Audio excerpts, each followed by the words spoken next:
Need to talk about mental health issues through the pandemic. I was watching that PBS feed y'all just suggested for me on YouTube about the poor black folks in Texas getting thrown out of their apartments during the pandemic. And I was high and dry. No, I wasn't. I got fired from a job that provides children from a company that I tried to talk into changing that provides children to be raped to death in Mexico, and then had people get in my face and tell me I was crazy. I go through pretty tough stuff.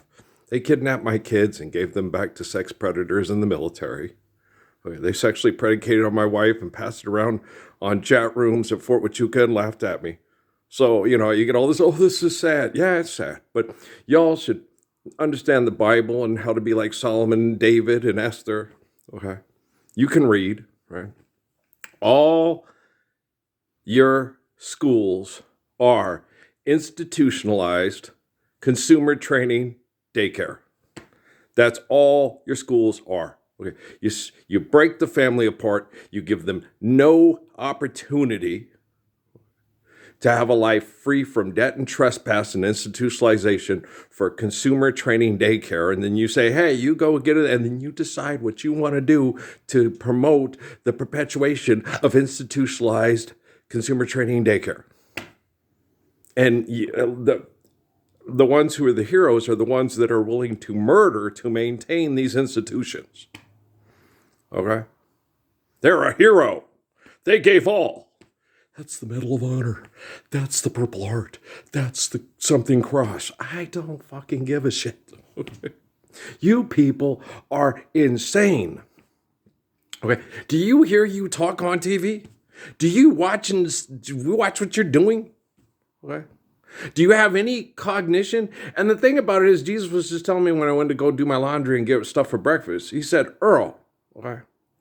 People that was sitting, and they did this with me. They did this with Haile Selassie. They did this with Sun Yat-sen. They did this with Jiddu Krishnamurti. Okay, they did this with so many people. They have these people that are supposed to be these great world teachers. The great world teacher will say, why don't you live what the last great world teacher told you to live? And then they will watch that teacher sit there in sorrow saying, what is wrong with you people? Why don't you live forgiveness of debt and trespass? And they will just look at them and they'll just keep going back to institutionalized consumer training daycare. And it's not daycare because people get shot. They get bullied. They get beat up. Okay? I hated the Boys and Girls Club. When I went to it, it was a place where poor people hung out and dominated the basketball court, and there was nothing but a bunch of mean drug dealers and mean kids from the trailer parks that used to hit your fingers with the goddamn pool ball, the pool table balls, and all kinds of crazy shit. It's the same thing that Rhonda Armitage did to me because she liked me and I wasn't paying attention to her. But one kid did that to me in Casper when I was sitting there grabbing the balls, and he tapped the ball and threw it and slammed my finger in between the cue ball and the other ball. I wanted to pick that thing up and hit him in the face with it. With Rhonda Armitage, I knew she had a crush on me, and she was my sister's age, and she was just trying to get my attention.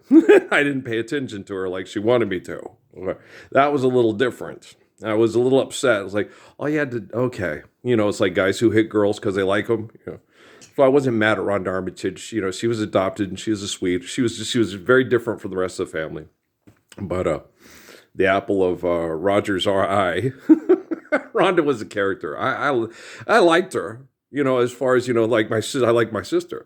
But, at that time, no, you don't have a crush on her. You don't think about it when a girl's 4 years younger than you, and oh, that's icky, that's weird, right? But then I end up marrying a woman that's 14 years younger than me. Yeah, she was a mom that needed help trying to raise her child because she wasn't equipped to, and I was. Okay. All right, now I'm going to keep kicking your asses. You're going to keep showing me that ass, I'm going to keep kicking it, okay? You're broken. Your constitution has broken linguistically. You have mistranslations, misinterpretations, and bad applications of physics linguistically, and thought your cognition and everything's off. Okay?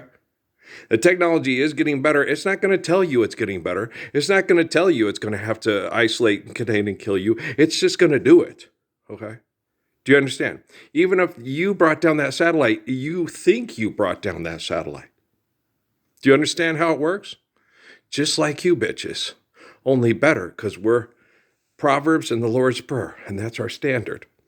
And you don't have a standard because it's anything goes. There's going to be no fucking landing pad on the moon, and you're going to stop making concrete structures for murderers. You're going to build adobe houses for families, and you're going to do it toot fucking sweet because it's the right thing to do. And my commands are greater than your manipulation.